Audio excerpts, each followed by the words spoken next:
Greetings. Welcome to In Conversation with Trevor, brought to you by Heart and Soul Broadcasting Services. I go beyond the headlines and beyond the sensational. Today I'm in conversation with Leonard Muyambo, the founder and team lead at Paltech Power Africa Labs. If you enjoy this conversation, please remember to subscribe, to like, and share. Let's get down to some work.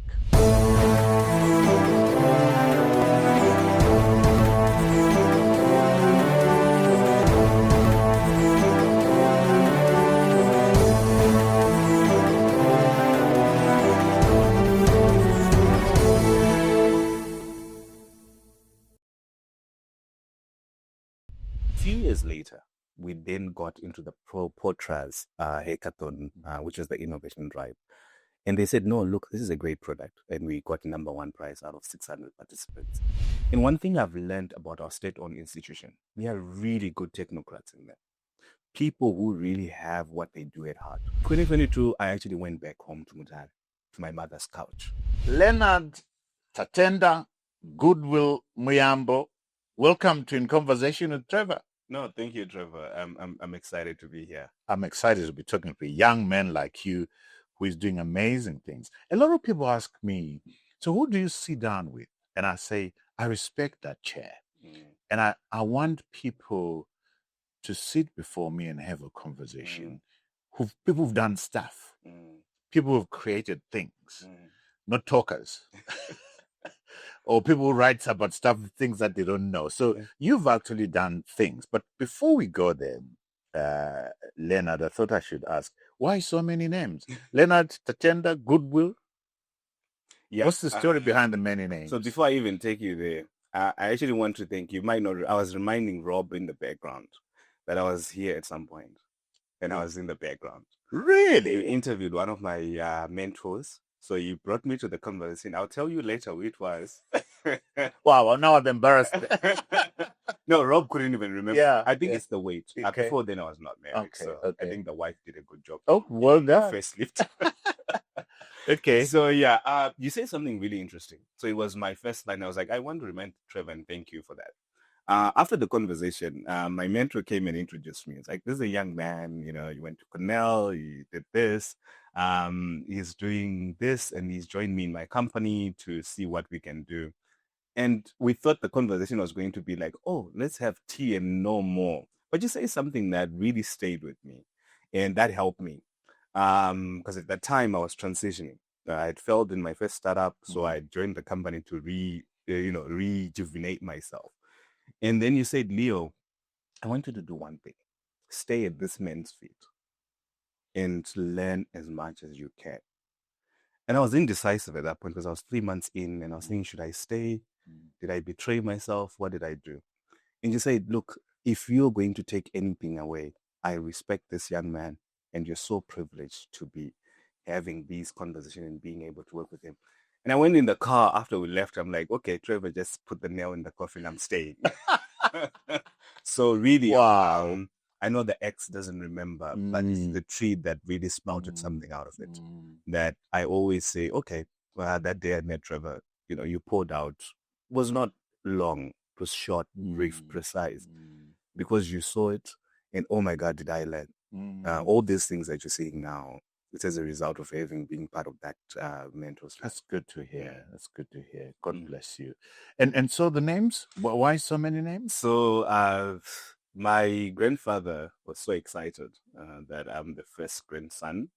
And my mom was thankful. So Leonard comes from my grandfather. So he's like, I'm going to name this one. That was my grandfather's favorite. I might be biased. Yeah. And my mom, I was born at 8 months. So he was quite thankful because we all thought I was not going to make it. So Tatenda is, we are thankful.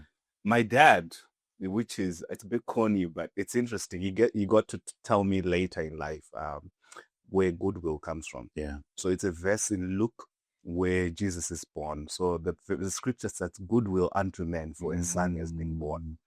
So it says, look, for me, I went into the Bible, I looked at the scripture. In that scripture, because to me, a son had been born, I just had to say, goodwill unto man. Wow. So the three names are sort of beautiful names. So you like we said when I made the introduction, you are the founder and team lead at Paltech and Power Africa Labs. What do you do? What do those two entities do? Okay. So what came first was Power Africa Labs. Yeah. So Power Africa Labs, we started it first to answer urban design questions. Mm-hmm. How do we reinvent cities? So as I traveled, I realized labs were a thing. And I'm also a scientist by background. So I'm obsessed with experimentation. So labs are these hubs that are actually supposed to be run by government and cities. They come in to take a holistic approach to Harare or Mutare and say, okay, this is what we're facing. We've got Vision 2030, we've got Vision 2040, 2065. How do we solve urban problems, housing? How do we solve the water crisis in a holistic approach? So we're so ambitious at that point because we're like, okay, we really think smart cities are going to be the anchor to solving all these urban challenges, particularly in Zimbabwe. So Power Africa Labs was started to answer, the crisis with urban cities, particularly using digital technologies to sort of like advance the productivity of cities. And then as we prototyped, we saw that we couldn't do it. It wasn't our mandate. Yeah. Right. We took up a job that we could not accomplish because it was so big. And it's the role of government that was supposed to step in and support the lab, actually. So say, okay, let's take the products that we have created out of Power Africa and launch them so that we can actually become profitable. Yeah. So Power Africa Labs, I have actually transferred it to my wife because we have some sort of like a similar background. Okay. So she's now running the lab in the same way we used to run it, but morely on the sustainable building side and green buildings and urban development. So you say you had created products at Power Labs. To take us through some of the products that you've created, the ones that failed and the ones that succeeded. What products did you create? So one of the interesting one was with urban mobility. We came in and said, look, the entry point to smart cities is smart mobility. And I was so obsessed to see how we can solve the informal public transport system, which is IPT. So we took a step back and said, okay, how do we digitize? How do we come along and then improve the chaos? Because as much as it is chaos, it's innovation, right? As much when we go back to the transition from mass transit, the well-labeled Zupcos that had really good systems, and forward talking into ESAP and how it promoted informal public transport, what you find is very interesting. IPT was fed into the African psyche that we are not always on time. Informal public transport, IPT. It fed into the psyche of people not always being on time. So there was no way a scheduled bus was going to work like it works in London, because someone comes to a meeting, 30 minutes late and whatever. And this is why combis are popular. They don't have a schedule. They're in oversupply, and you can catch them at any point you want. So at that point, we're having discussion. And I remember when I came to Harare, we then talked to Vaya, because at that point, Vaya was doing well as a ride-hailing mobility platform. It's like, okay, we've got this product. And it's to the graces of the former CEO, Dorothy Zemoto. I was like, Leo, I like what you're doing. I want to buy off whatever you have done into Vaya. And she took us on a journey to collaborate with Vaya. And we did introduce some interesting products with them. So that's one in mobility. We worked mostly primarily with Vaya from Econet. Yeah. And then the second Is one. Vaya still happening now? It's still there, but I think I was a bit disappointed. Because there's, what is it? InDrive. There's InDrive, which seems to have taken over the market. Yes. Interesting. You mentioned that. I need to take you somewhere where I was actually having a serendipitous moment. When we did the project with Vaya and Dorothy, I was reading a book by Professor Mbiti, the late John Mbiti. It was African Religion and Philosophy. So I was trying to make sense of the product and service we're trying to offer Vaya. And earlier I told you about the time concept of the African man. Yeah. So Professor Mbiti goes on to say, in the African culture, time is not chronological. It's about events. So zuva rakacheka nyika, that's midday. We don't say 12 o'clock. Mayenza, if you're a Samanyika like me. To describe time, we use events. And what was interesting was like the notoriously aspect of Africans being late is because to them, has the event happened, not about, it's going to happen at 9 o'clock. So did my conversation with Trevor happen? I'm going to show up at the time of the conversation. So I was like, okay, Eureka, this is interesting. How does time relate with the combis? So I had a moment that was very unexpected. And I was like, okay, let's look at what happened to the public transport system. It failed because I think personally, beyond ESAP, it failed because it was not culturally fit for the urbanization that was happening. That's why you see a lot of informal public transport was popular back then in Harare. And we started studying the patterns. So what we saw is that combis are actually in oversupply for their routes. I was like, okay, that's interesting. If they're in oversupply, why is it that one route has got so many combis and there are so many number of people and commutes? It's because a person needs to know that the combi has to always be there at any given point that they need it. So ride-hailing automatically has solved that problem. So it shouldn't be a challenge that smart mobility can become, widespread. So we said to Dorothy, you know what? What's interesting is you are solving a problem that's already being solved by IPT. But the biggest challenge that we face with ride-hailing right now is the price. So how do we make it affordable? The same solution InDrive uses, the same solution as I just provided. Okay. Which for me was really, wish we could have just been bullish about it. It could have succeeded. So urban mobility is one product. And any other projects? So the second product is the PAL Smart Bench. Okay. So the Smart Bench was designed to sort of like create spaces where it can digitally connect people and making access to the internet ubiquitous. But ever since then, we came up with the product, a lot of things had changed. So it's like, okay, if we created this hub that can connect people, how can we put AI into it? You're right. So we then started experimenting by putting, edge compute. This is your Raspberry Pis, your Jetson Nano. So you've now lost me. I mean, so the fascinating thing, really, not the other fascinating, your smart park gets recognized by the Swedes, and you actually go and showcase it during the Swedish National Day. That's an embarrassment for us as a people. We should have been the ones embracing what you're doing. AI, smart bench technology, innovation, and that kind of stuff. Talk to me before we go to the bench. How the fact that we as Zimbabweans, we as businessmen, as entrepreneurs in Zimbabwe, as your government, as local government, have not embraced this idea of yours. And the Swedes see it and they showcase it at their National Day. How does that deal with you? So it was painful in the beginning before we got funding. So I think when we started, we wanted to beautify Mutare using technology. And it's a battle that hits hard. Yeah. Personally. Because you freshly out of university, you're minted with ideas. You go to your local authority, guys, we can change the landscape. And to be fair to the government, institutions have been welcome. So we almost got investment from Taiwan and IDBZ, credit to Mr. Sakala. He was the first person to give me an audience. It's like, look, Leo, we want to invest, but first get a commitment from your local authority. And that commitment never came. It was only a few years. This is Mutare. Mutare never came on board. Yeah. And a few years later, we then got into the POTRAZ hackathon, which was the innovation drive. And they said, no, look, this is a great product. And we got number one prize out of 600 participants. And I think it was Well done. No, thank you. Thank you, Trevor. Thank you. It was that commitment, I think, working with POTRAZ, that showed me that, as much as Mutare said no, I should not. Did Mutare say no? Oh, yes. You went to see them? Oh, yes. And what did they say?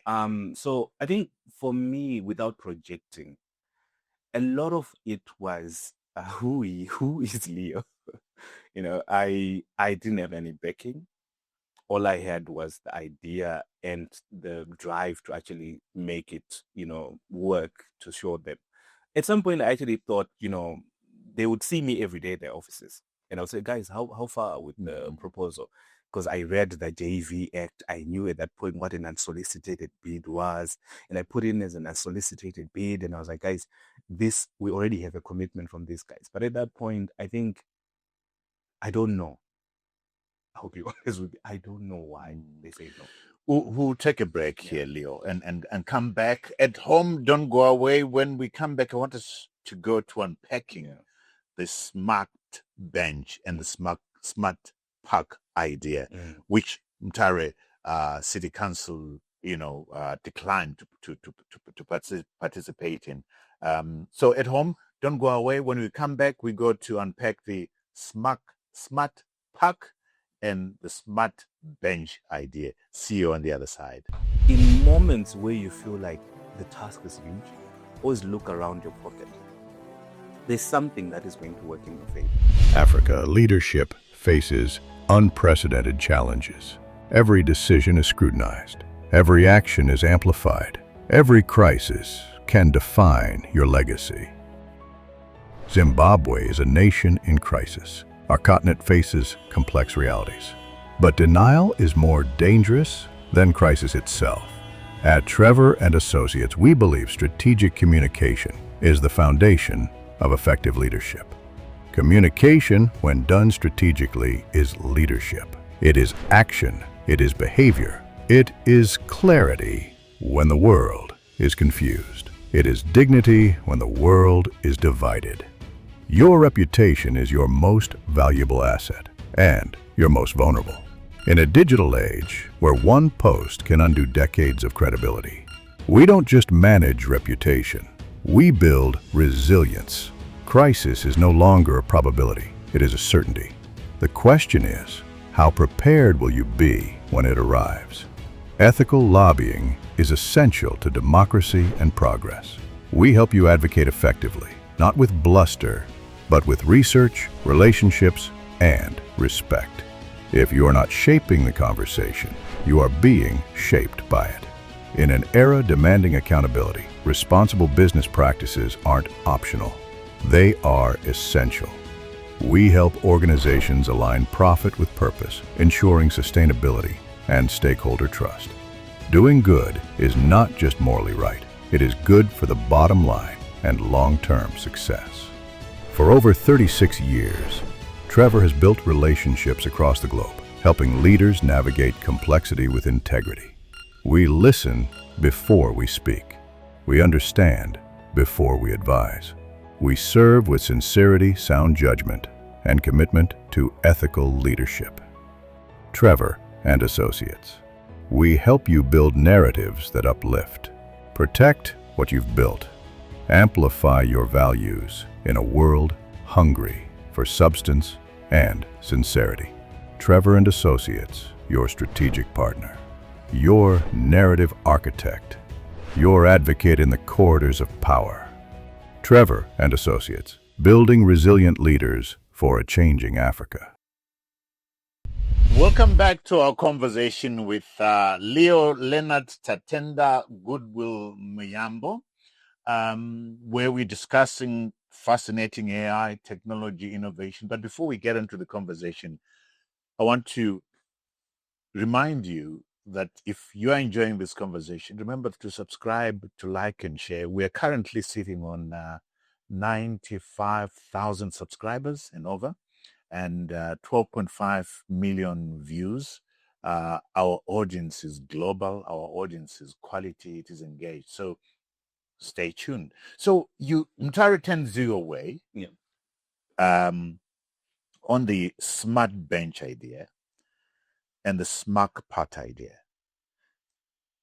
Unpack to us what a smart park is. This is a mouthful.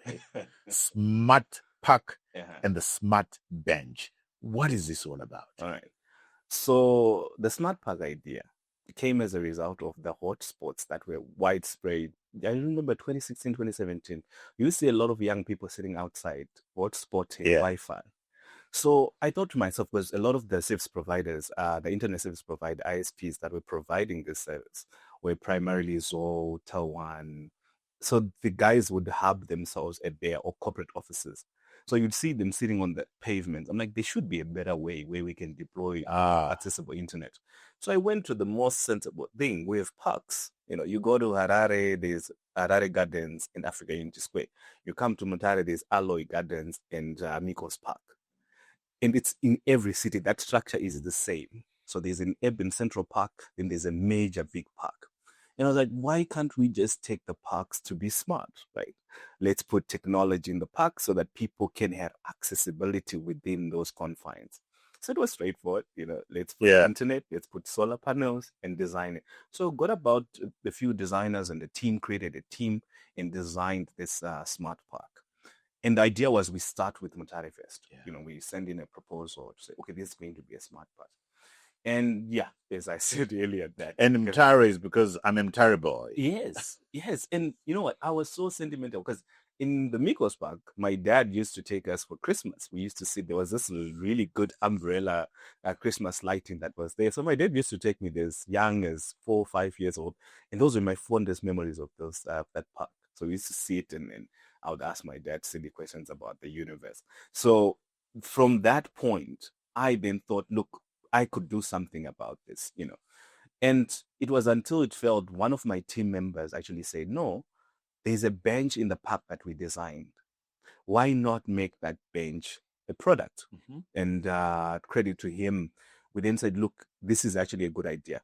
Instead of looking at the holistic part of the parks, let's take the bench and start to prototyping. And then that's when POTRAZ came in. So the bench was just a product in the park. So the park had the benches, it had smart IoT sensors. What's the bench? What's in the bench? Okay, Talk to us about the technology that's in the bench. So the bench has got solar panels, and then it has your internet connectivity. And then that third layer, which is the AI connectivity.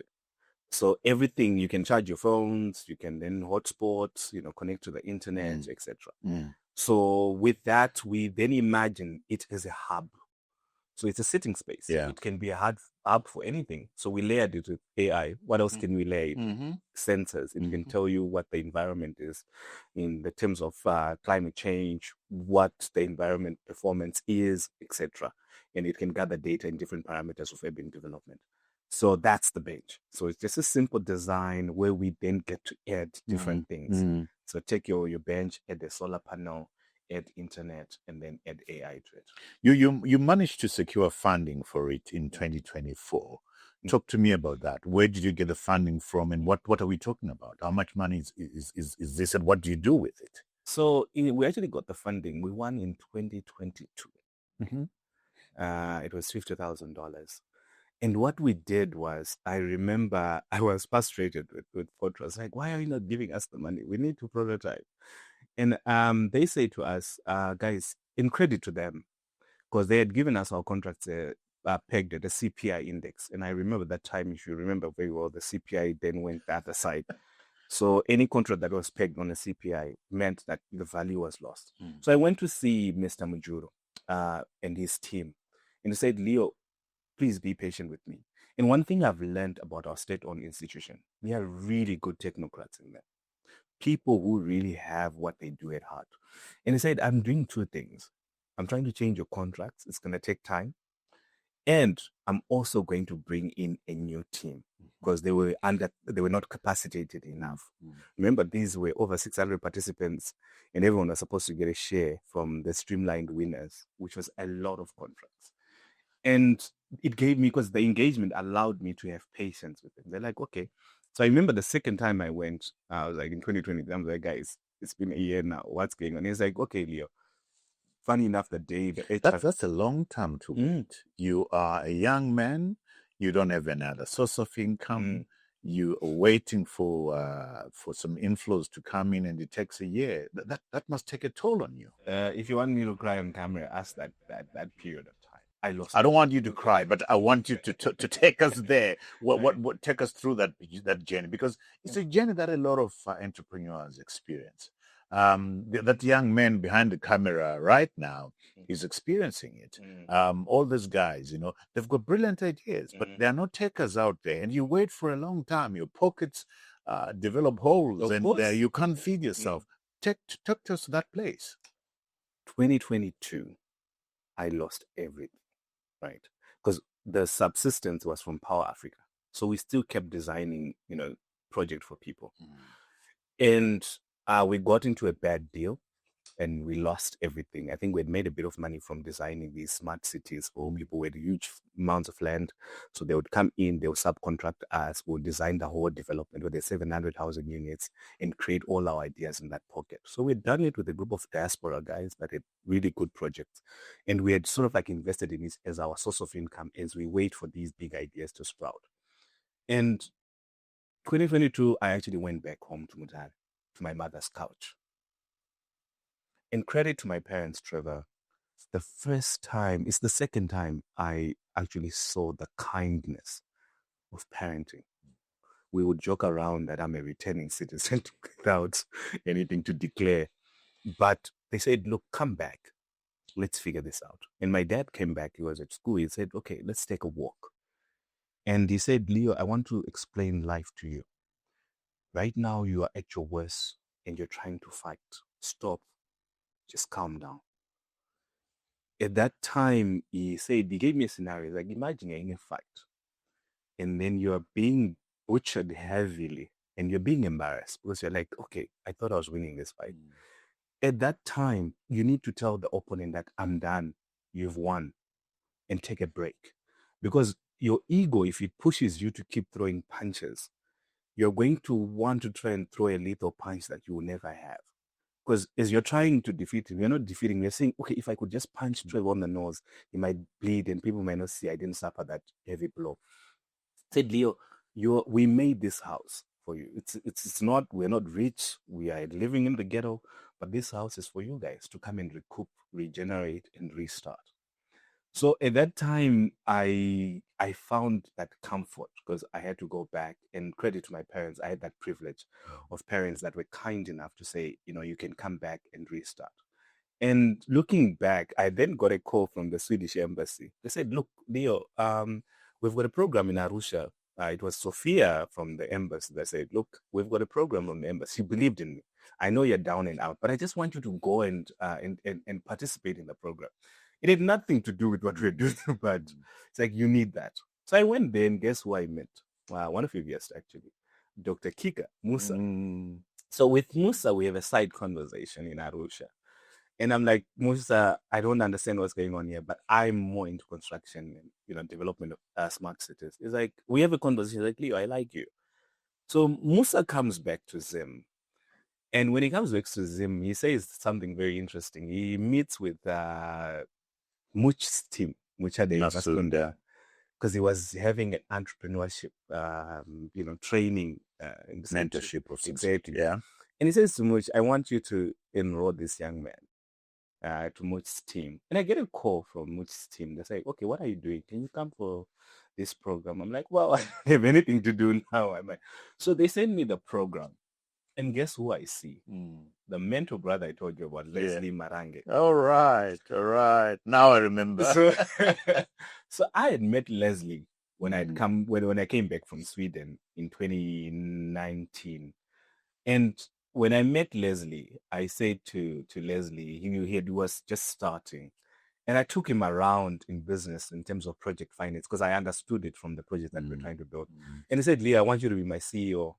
There and there, I want you to be Glidetime CEO. I was like, Leslie, not now. I'm trying to build my company as well. So I remembered that. And I said, okay, Leslie offered me a job once. Will he offer me this time? Because I need it.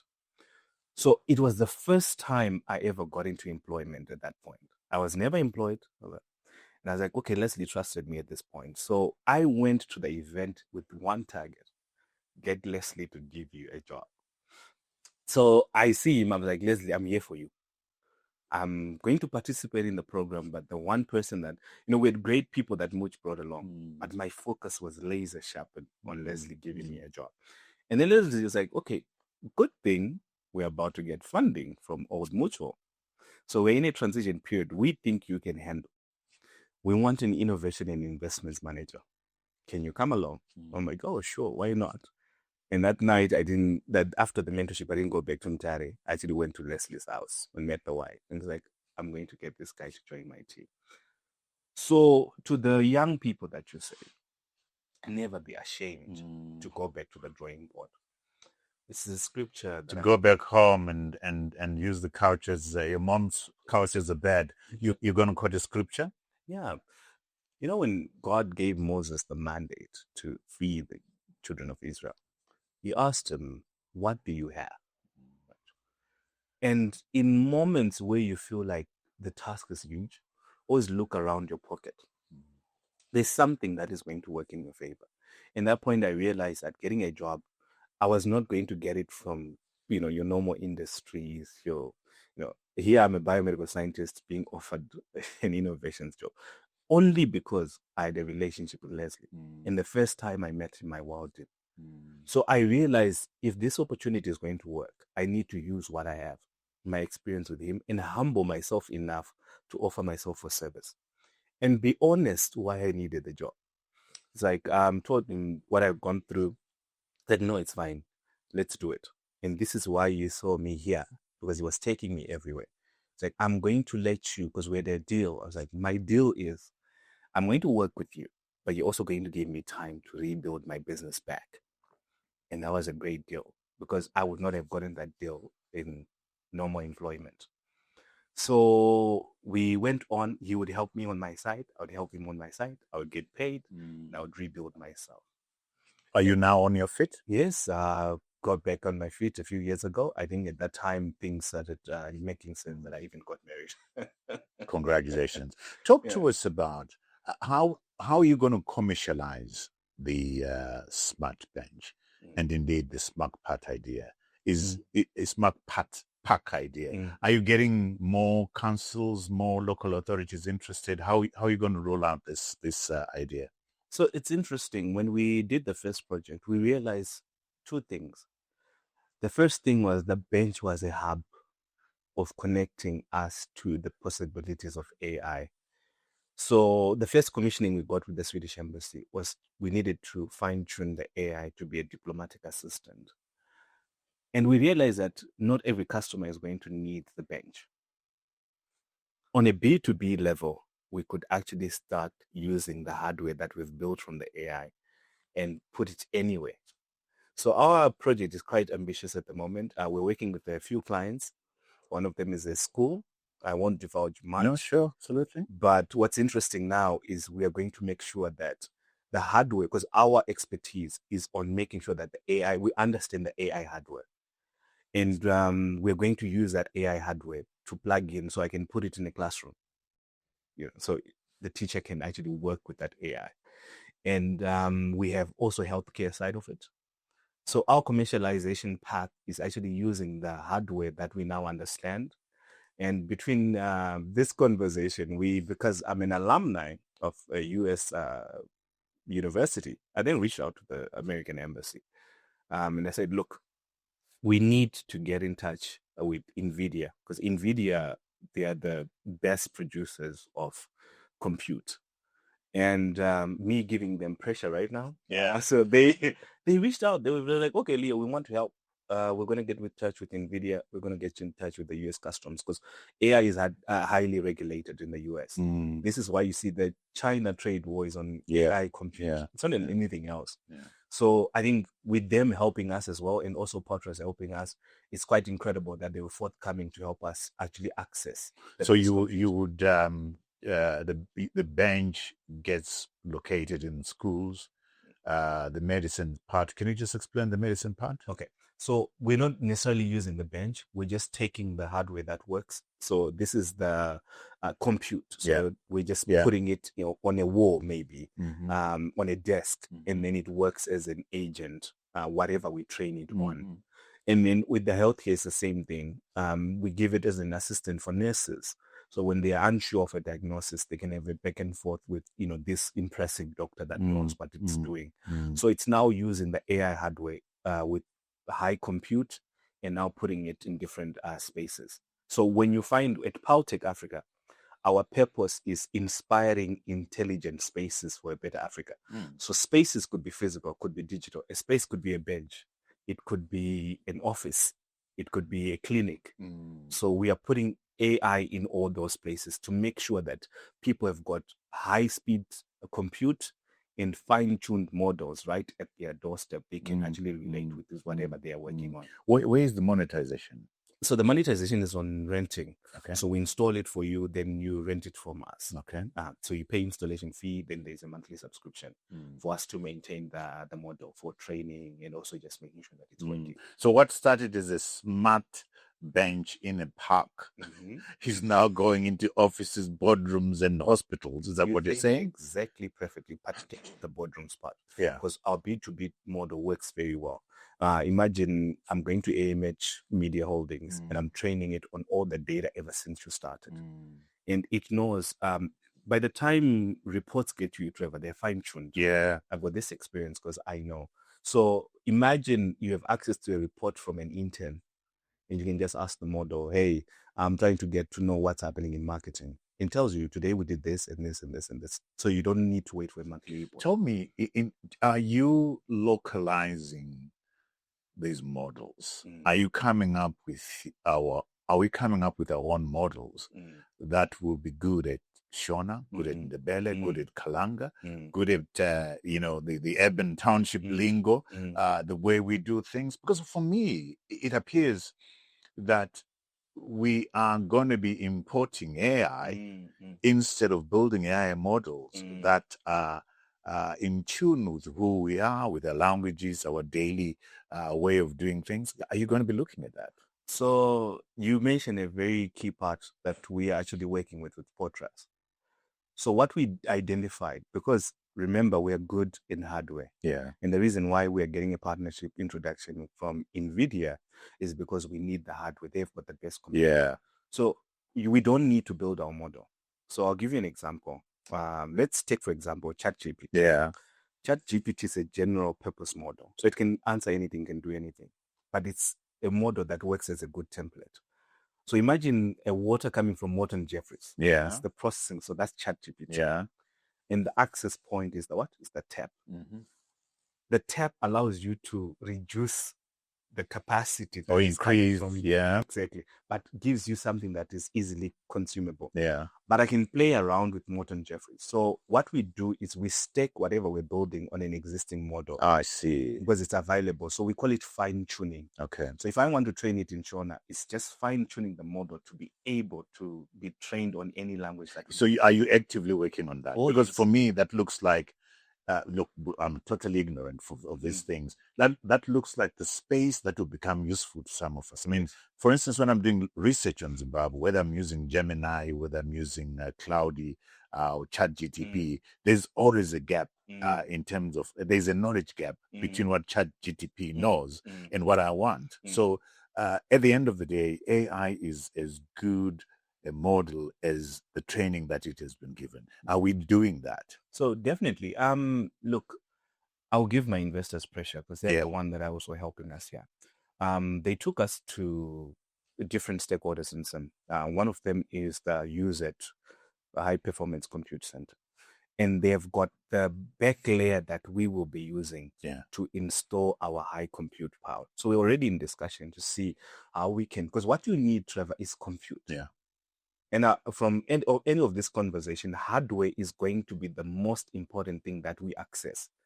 And I will say this, Zimbabwe has got actually good leverage to position itself to actually make sure that we get partnerships that are ideal in terms of compute. Guess what we have? We have lithium, right? And compute is going to need energy. So these partnerships for us, if we get good trade deals to get access to compute, then we can build. Right now, ChatGPT is now 1 million GPUs. So the GPUs are the central hardware to train these models. So if we don't have access to hardware, we can wishfully think that we can train. So for us, positioning is making sure that we get this leverage with the US Embassy to help us get the compute power that we need so that the training can come along. Because training now, Trevor, with what AI can do is easy. So what we need, correct me if I'm wrong, is the compute. Exactly. This is where the NVIDIAs come in. What we need is power. Exactly. That's reliable and dependable. What we need is the internet railroad, to to get us moving. We can all have all that, but for me, those are important. But the distinguishing factor is this layering that you're talking about. That makes this thing much more user friendly to me. Did you get what I'm saying? Yes. So once we get the resources to train, it's then a process of getting in all the stakeholders. Yeah. So you are in media. Imagine you have a Shona publication that you have, all the interviews that you've done in Shona. I'm in technology, by the way, and media is the output. That's a good new proposition. Okay. Right. So recently you had a conversation with Ignatius. Yes. The famous guy that translated the Shona Yes, Bible. So yes. those are the resources that we need Right. to put into the Exactly. to be Now you're talking my language. to be able to train. Right. Because ideally the hub of the training is going to come from, Shona Bible, all the interviews that we've done in Shona, in Kalanga, in Ndau, Amendau, all these things coming together. For me, that's going to be the sweet spot if we can get that. Let me hold you there, and we take a break. You 2016, you enrolled with Eduvos to do biomedicine. Yes. Biomedicine and what you're talking about now,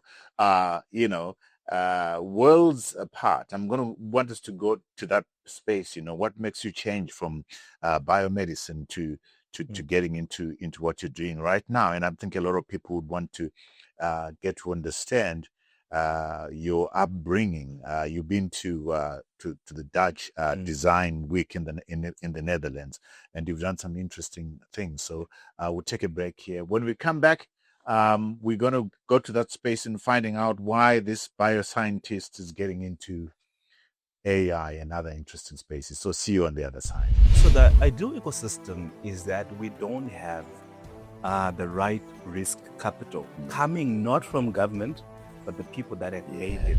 Africa leadership faces unprecedented challenges.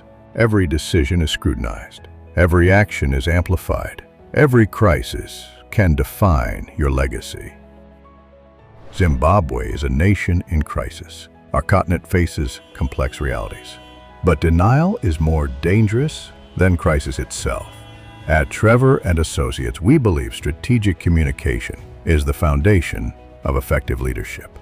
Communication, when done strategically, is leadership. It is action. It is behavior. It is clarity when the world is confused. It is dignity when the world is divided. Your reputation is your most valuable asset and your most vulnerable. In a digital age where one post can undo decades of credibility, we don't just manage reputation, we build resilience. Crisis is no longer a probability, it is a certainty. The question is, how prepared will you be when it arrives? Ethical lobbying is essential to democracy and progress. We help you advocate effectively, not with bluster, but with research, relationships, and respect.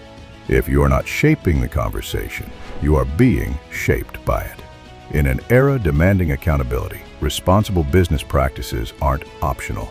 They are essential. We help organizations align profit with purpose, ensuring sustainability and stakeholder trust.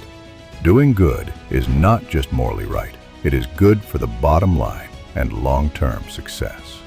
For over 36 years, Trevor has built relationships across the globe, helping leaders navigate complexity with integrity. We listen before we speak. We understand before we advise. We serve with sincerity, sound judgment, and commitment to ethical leadership. Trevor & Associates. We help you build narratives that uplift. Protect what you've built. Amplify your values in a world hungry for substance and sincerity. Trevor & Associates, your strategic partner. Your narrative architect. Your advocate in the corridors of power. Trevor & Associates, building resilient leaders for a changing Africa. Welcome back to our conversation with Leonard Muyambo. I heard you before we took the break talking about investors. So you've managed to get some investors. Yeah, locally, yeah, primarily the POTRAZ ESF fund. Okay. Yes. How is that? How has been that experience? I ask because one of my passions is how do we help young people like this, like you, in improving the startup ecosystem, the investment environment, the legislation that allows funders to be able to invest in what you're doing, the attitude of government and corporates in helping people such as yours. Talk to me about how it's been like trying to fundraise. So one of the biggest challenges that I faced was, you mentioned a very good word there, ecosystem. Was confused Zimbabwean ecosystem with Silicon Valley ecosystem. Right. My background allows me to try to find things objectively and see what we're dealing with. We don't have a Silicon Valley ecosystem. We have a Zimbabwean ecosystem. So I want you to imagine the rainforest and the desert. If the rainforest tries to be the desert, it won't pass. Don't happen. Yeah. If the desert tries to be the rainforest, it won't succeed. So what do we do? So we use evolution, right? So going back to that analogy, the desert has got cactus. I love the cactus. The cactus has developed so much so to an extent that it survives its harsh conditions, right? So the entrepreneurs that you're getting from Zimbabwe, they've got grit, they've got survival capabilities. So understand that in a desert we can build Dubai, right? But it's inherently identifying the key resource within the desert without mirroring it with a $24 trillion economy. But surely we can learn from what Silicon Valley has done without mimicking it. And I think sometimes some of the things that this desert environment teaches you, you don't need. I mean, so what do you guys need to get going? What has been your experience as far as that is concerned? What do you need in terms of an ideal ecosystem for you to get going? So the ideal ecosystem is that we don't have the right risk capital coming not from government, but the people that have made it. Yes. So government shouldn't even be playing a role in funding.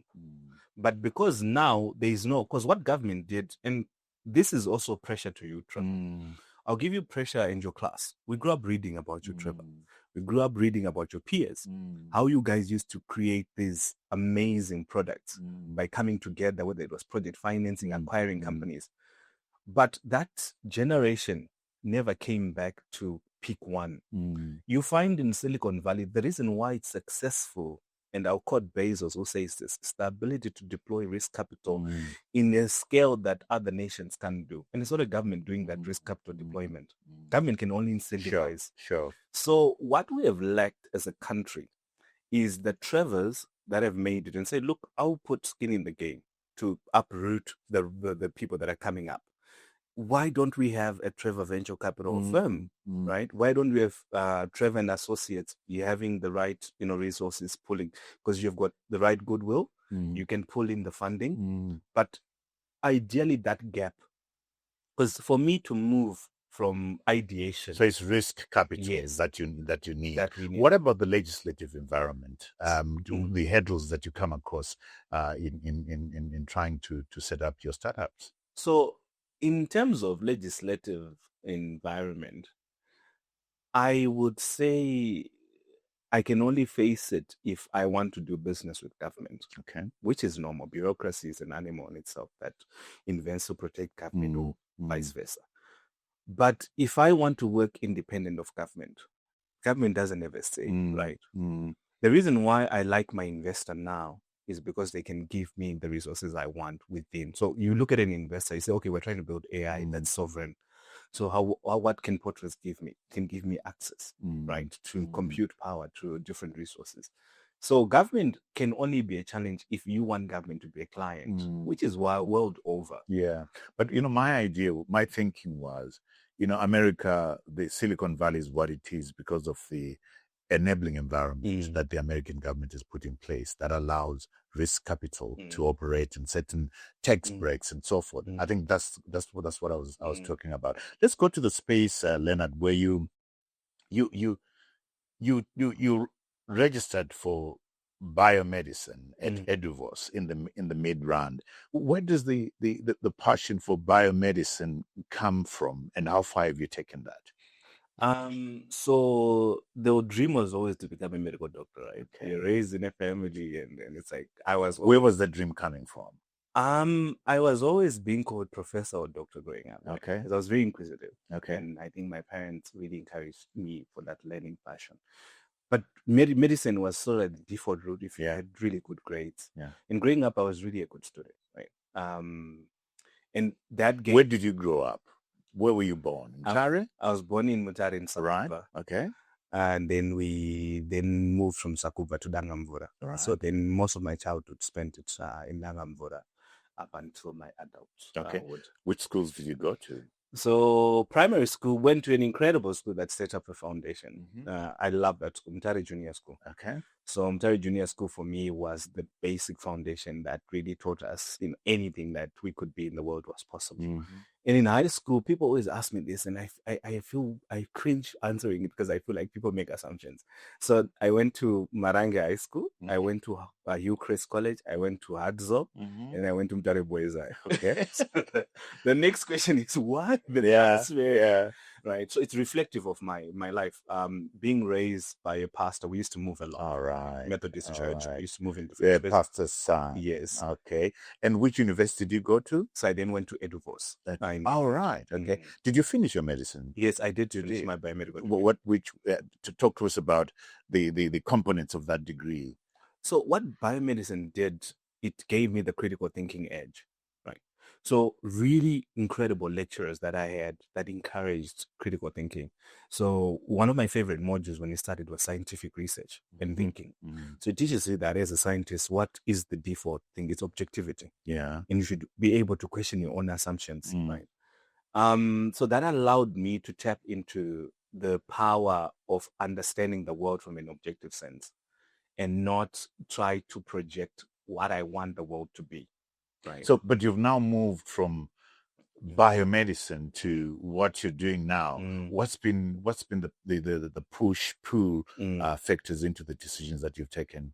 So I'll blame it on Cornell University. Aha. Yeah. Right. So in my final year, Cornell University comes to Zimbabwe to mid-rank. Yeah. It pulls in all these local universities, Wits, UJ, and our university. There's postgrads, undergrads. They're having, a training on critical thinking, argumentation, and debate. And I just sprung out to be a natural, right? Because of the scientific approach. You give me an argument, I can frame it. So Cornell said, come teach. You went to teach at Cornell? Yes. How long was that? So I taught during the summer school, which is a month in Cornell. Okay. So they would bring kids from all over the world, and then you would teach during that summer school. So what was incredible is I then asked myself, if critical thinking is a thing, right, how can it help me? Because I was, the kids I was teaching, they were paying $4,500 a week to be at the summer camp. Oh, wow. So I was like, okay. What were you teaching? I was teaching critical thinking. So argumentation. Right. How do you frame arguments in an objective way? How do you frame in a debate? How do you have dialogue with creating the right arguments objectively? So I then went deeper and started researching more and more and more. And what's this resources that I've recently acquired and how can it help me? So you find that when I was at Glide Time Foods, one of my biggest success stories and what I'm proud of is I introduced two things. So I got in the business and I was given a problem. And the problem was, Leo, modern retail is killing us. The stories of OK not paying in time, and business was heavily dependent on modern retail, and the market is informalized. So the question was, how do we tap into the informal sector? And if you look at the range that Glytime was selling, is high-end sort of like products, so they are hard to put on the street. Yeah. So I came up with two models. One of the model was, how can we create a vendor in the corporate? So I created the corporate vendor model. Someone from Trevor's office, a secretary, is having a side hustle now. And Trevor eats the products. So if we can give that person the product and they can sell to Trevor. But what does that person need? They need empowerment.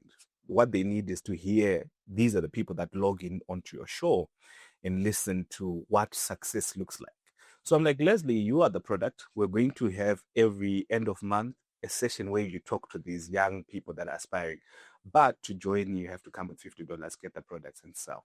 So we called it the SME Empowerment Program. So I think it layered my approach to, being raised in a system where we need to support. So you find most of my program in Lifetime are always empowerment programs. Right. And also the idea, how do we give back as we help people? So we started getting US dollar because these were cash bases and the business improved in terms of the informal sector. And then the second layer, one which I'm really, really proud of, was we then said, okay, if we can do that, how do we also take the product to the customer and they can have an experience with right there and there? And then we created Lifetime on the go. I think if you've been to markets, you have seen it. And kudos to Leslie. Everything that I would come up with, he would allow me to get in, tap into, and do the most I would. So he gave me the string to work with it. And he was a very good executor. So what you find is that when I was there, it's like, okay, let's walk through the idea. Let's do it. And I think on a revenue basis, Lifetime and the Go has done really well in terms of the marathons and the events that they host. So that critical thinking ability, you give me a problem now, I'll turn it upside down and be able to sort of like augment to say, what do we really need? What's the case behind it? So Leo, what is your entity, your company going to look like, let's say in the next 5, 10 years? When you sit down for the next conversation in 5 to 10 years, what do you want it to look like? So Paltech, with our purpose of inspiring, intelligent spaces for a better Africa, is we took the learnings from trying to make a park intelligent. And we say we can make any space intelligent. So Paltech in the next 5 years, hopefully we have a student teacher digital assistant. Remember back in the day, the education system would pair a senior teacher with a student teacher. So we would want to see a classroom that's paired with AI. So we could have at least 50% of the market share in 5 years, where we dominate how we deploy edge AI into institutions such as classes. Right. So we want a space where we're doing a study with teachers and they say, look, because I was trying to help them, that AI is not going to replace you, because a teacher is not about the intellect that they hold. It's about the ability to reach the student, right? Which I think a lot of the teachers didn't understand until we're talking to this school that we're doing a case study with, to say it's not really about AI coming in and taking your job. AI can't do your job. Your ability, our best teachers, your best teacher that if you couldn't remember is not the teacher who was the best at doing something, but who could reach to you, Trevor. So what is it that you need to get to that vision of having 50% of market share? What would be the building blocks of that vision? So we mostly like people who want to join the team, who are not afraid to fail. People who can come and augment our partner POTRAZ and say, look, we are going to create sovereign AI for Zimbabwe in healthcare and education. And these guys are going to be deploying this in institutions. So we are looking for partners that are willing to help accelerate that speed. So in your short space as an entrepreneur, as an innovator, what has life taught you? In a nutshell, what has life taught you about you and being in business? What matters? Right now, my wife and my daughter are my top priority. I think with time, you realize what matters. Yes, I want to, but the ideas to build, I want to build. But when you go home, are they the primary responsibility of whatever you're doing? So for me, I think after failing and succeeding a bit, it taught me that at the end of the day, there are people that are always going to be waiting for you. And you need to invest in those people. Like when I went back home, I hadn't been doing a good job in making sure that I was always in touch with my parents.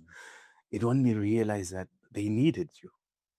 And they always would need you, and they are always going to be there for you. So what matters to me is relationships. I really, really, really love relationships. You've already had a startup that failed, isn't it? Yes. What did that teach you? So one of the greatest lessons is it taught me about me. What role did I play in the failing of the startup, and what role, beyond saying, oh, it's the economy, there's always going to be the economy. There's always going to be someone who's going to be, an influencer. But what role did I play as Leo? That's a very important one. That. Yeah, it came from therapy. Mm. My therapist really helped me sort of like hone into that. So you do therapy? Yeah, I do. I encourage it. Yeah. It helps. It's a good thing. Yes. Yeah. So one of the most primary things that I realize is that you are your greatest enemy, right? And when things fail, it's easy to abdicate responsibility and say, oh, if it wasn't for this, which really helped us on our disbursement. We got our funding in Zig, and it was easy to say we can't do anything because it's local currency. And I remember the quickest thing I did was to call a banker, a compliance bank. I was like, look, we are going to buy a lot of our things in USD and some of them in local, but what do I do? Because I realized that it was easy to say, okay, the currency was not enough, we couldn't build. Like, okay, there are two things you can do, Leo. Go to the market and pre-order all your stuff that you need in local currency. And the rest come to the auction system and deploy. Because I knew there should be a solution. Otherwise, I would sit on this investment and say, oh, we couldn't do anything because it didn't make sense. Until the investment was worth less. Yeah, exactly. Leo, you, like I said, I love talking to young people like you who are really involved in the grit, in the real job of doing things, not binga. Building products, creating things, building organizations and institutions. So well done for what you're doing.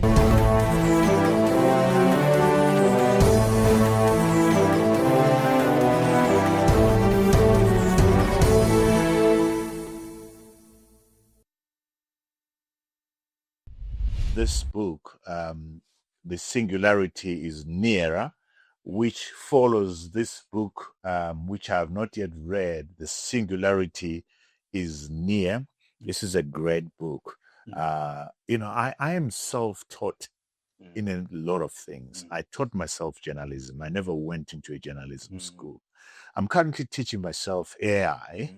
I wish I could teach myself to code, but that's not been possible. This is a great book in understanding when we merge with AI. So your biomedicine and all that kind of stuff. This is a great book that I recommend people get into and read.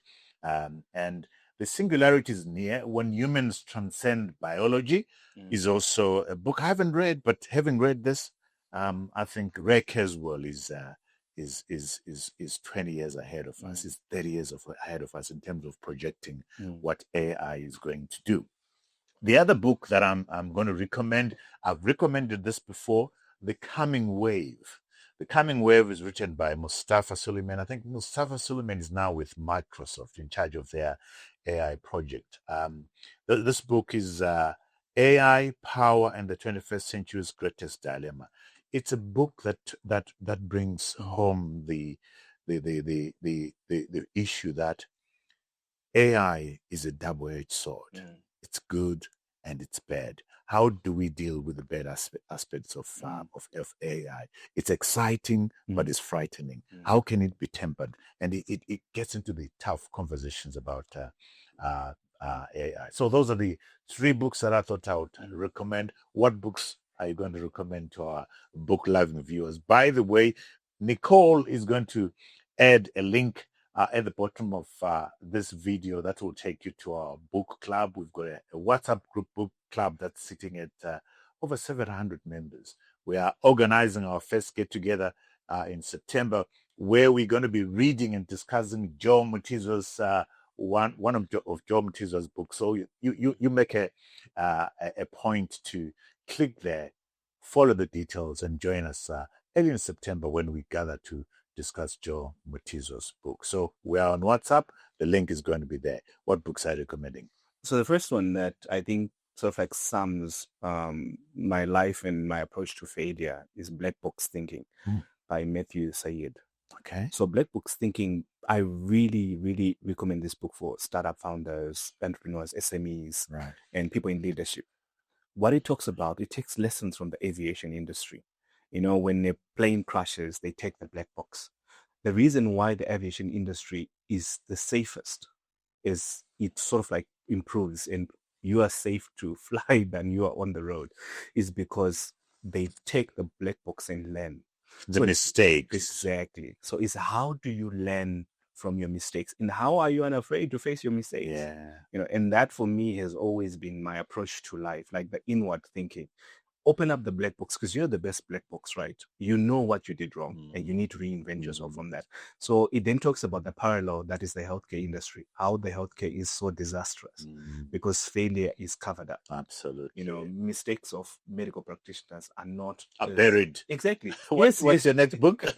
So the next book is Super Connect, the power of networks and the strength of weak links. So this book is incredible because it taught me how to network.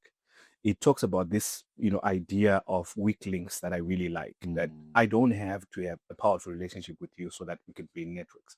You could be so essential as a weak link. So not everyone needs to be in your inner circle. Yeah. You need to know where to put a person. And most of the people that have helped me are actually weak links. People that have had a conversation with me to tell me, like, oh, we like you. Like my embassy, with my journey with the Swedish embassy has always been that weak link relationship. And then the third one would be one of my recent favorites. When I was about to leave my mentor and restart my journey, he said, if you could only improve one thing and be better at all of us, it would be execution. You have the ideas, you have the know-how, you are very good at transforming businesses, but improve on your execution. So I wanted to know what execution is about because I thought I had it. Yeah. So I encountered a book called The 4 Disciplines of Execution. Man, that book. Written by who? So I don't remember the author. That's fine. I also forget authors. Yeah. So, but 4 Disciplines of Execution is amazing. So it talks about the discipline is focus. Then there's measuring what matters. And the third one is scoreboard, keeping a scoreboard. And then the fourth one is cadence of accountability. For me, the first one was the most important. How do you focus on what matters? They call them the wildly important goals. So at most, you should have at least maximum 2.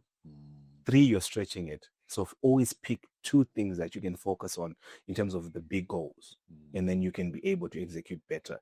So I think the 4 disciplines of execution actually maps out how you can actually be a good executor in terms of running a business or starting a business. Because what we fail on doing, which most of us do, is when we look at businesses, we always have 10,000 ideas. Yeah. So the person with the ability to say no to 9,999 is the most successful person. Saying no is a power, eh? Yes. Wonderful. It's a superpower. Wow. Leah, you've said a couple of things that I like. You're seeing a therapist. That's a very good thing. You're working on yourself. That's very important. I tell young people who say, oh, Zimbabwe is difficult. I want to go into the diaspora. And I'm saying, who are you taking to the diaspora? It's you. It's powerful. Have you worked on yourself? It doesn't matter where you go. For as long as you are broken, you're taking yourself there. They might have fast trains, but you're still messed up. So working on yourself is a very important thing. Leo, great talking to you. That's great. Wish you the very best with Paltech and Power Africa Labs. No, thank you. As you create those connected spaces. I think it's AI. I'm excited about that and layering our local knowledge to these models that we have so that they become useful to a lot of us. So well done for that. No, thank you for making the time to join us. Thank you. Allow me to turn over to our viewers who follow us every week. A lot of people asking us, why are we repeating? We're repeating because we realize we have lots of content. We actually want to use rebroadcast. We're rebroadcasting content that's sitting in our archives, and we think that you should watch that content. We still have lots of fresh content coming your way, so you have a lot of binging to do. Remember, we are out every Monday at 7 a.m. Central African time on YouTube. To ensure that you don't miss out on any of these quality conversations, I please urge you to subscribe, because when you subscribe, you'll get a notification every time we have a new episode. Then share, like. The algorithm likes you to share and like. We've created a website where all our content sits for your viewing pleasure and also for your listening, the podcast, for you to listen as you are working in the garden, washing the car. Remember, we are on 12.5 million views. We are on 95,000 subscribers. Join us so that you part of that informed and engaged crowd. Until next time, cheers to you all.